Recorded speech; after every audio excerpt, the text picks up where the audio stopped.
Sabe aqueles filmes e livros que mostram um cenário bem dramático do fim do mundo? Pessoas simplesmente sumindo do nada e deixando o maior caos para trás?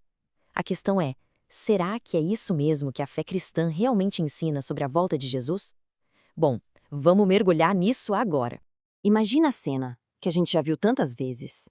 Carros desgovernados, aviões caindo, e quem fica para trás tem que encarar um período terrível. Essa ideia, que ficou famosa como o arrebatamento secreto, é com certeza fascinante. Mas a pergunta central que a gente vai analisar aqui é: isso tem base na doutrina de séculos da Igreja? Para a gente entender isso direitinho, vamos seguir um roteiro bem claro. A gente começa com essa ideia popular do desaparecimento, depois a gente olha para a esperança real da parousia, a doutrina de que vai ser um retorno só e visível, por que a gente rejeita cronogramas terrenos, o que significa ser uma igreja peregrina e, por fim, como é que a gente deve viver em vigilância. Então vamos começar dissecando essa teoria que, vamos combinar, capturou a imaginação de muita gente. É super importante entender o que ela propõe para, só depois, a gente comparar com o ensinamento tradicional da fé. A história do arrebatamento secreto é mais ou menos assim. Num piscar de olhos, os fiéis são levados para o céu. O mundo, claro, é pego totalmente de surpresa e mergulha no caos, dando início a um período de muito sofrimento para quem ficou. A ideia central é que Cristo volta secretamente uma primeira vez para buscar a igreja antes de um retorno final, que aí sim seria público. Ok. Agora, vamos contrastar essa ideia com o que a igreja de fato ensina há 2000 anos.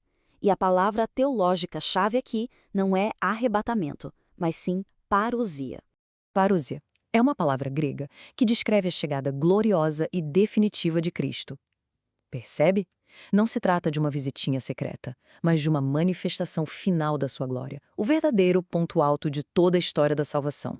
E olha, isso aqui não é uma opinião teológica qualquer não. Um detalhe, como o slide deixa claro, esperar pela parousia é um dogma, um pilar central da nossa fé. Nós vivemos exatamente nesse intervalo, entre a sua subida ao céu e o seu retorno em glória. Então, qual é a principal diferença? É a natureza do evento. A fé da Igreja aponta para um retorno único, público e inconfundível. A própria Bíblia usa uma imagem muito poderosa para descrever isso, um relâmpago que corta o céu. Pensa bem, um relâmpago não tem como ser secreto. Ele ilumina tudo e todo mundo vê. Assim vai ser a vinda de Cristo, um evento cósmico, glorioso e impossível de ignorar. O mais interessante nesse slide é essa comparação direta, preto no branco. A teoria do arrebatamento fala de um evento secreto, preliminar, uma espécie de fuga da tribulação.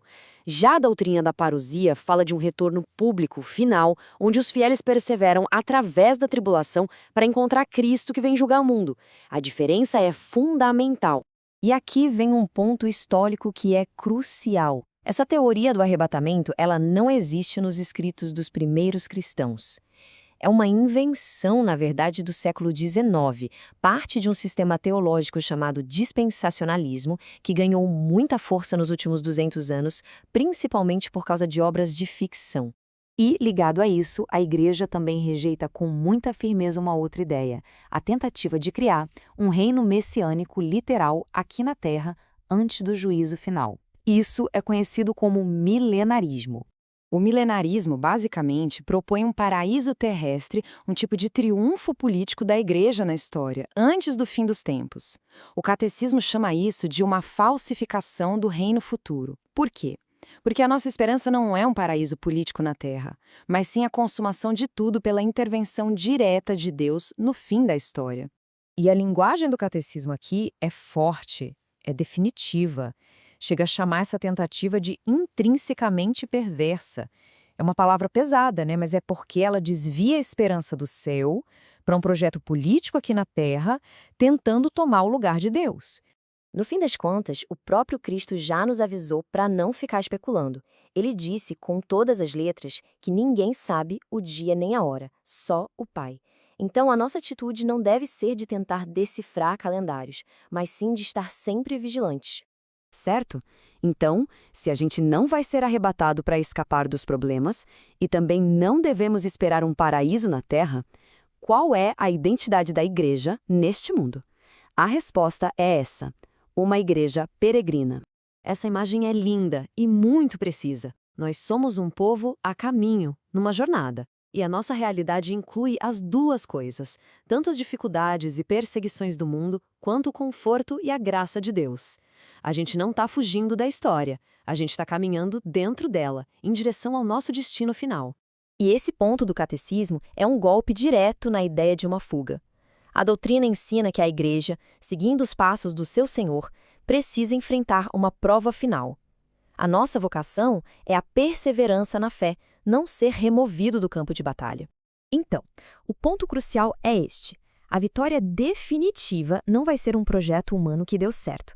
Vai ser a intervenção gloriosa de Deus que, no fim dos tempos, vai derrotar o mal de uma vez por todas e estabelecer os novos céus e a nova terra.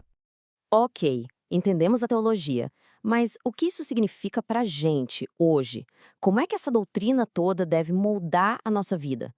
O ensinamento sobre o fim dos tempos não foi dado para nos assustar ou para nos deixar obcecados com sinais e previsões. É, na verdade, um chamado urgente e amoroso à conversão. É um lembrete de que esta vida é o tempo da decisão, o tempo favorável para a gente se voltar para Deus. E isso se traduz em ações bem concretas, sabe? Vigiar em oração, para manter nosso coração conectado com Deus, viver os sacramentos que são os canais da graça de Cristo para a gente aqui e agora, praticar a caridade, amando a Deus e ao próximo, e, finalmente, esperar o Senhor, não com medo, mas com uma esperança alegre, como uma noiva que aguarda o noivo. E é isso que nos leva à reflexão final. Talvez a gente tenha feito a pergunta errada esse tempo todo. Em vez de ficar especulando sobre o quando, a fé nos convida a focar no como a gente está vivendo. Como ele vai nos encontrar quando, de repente, como um relâmpago, ele retornar em glória.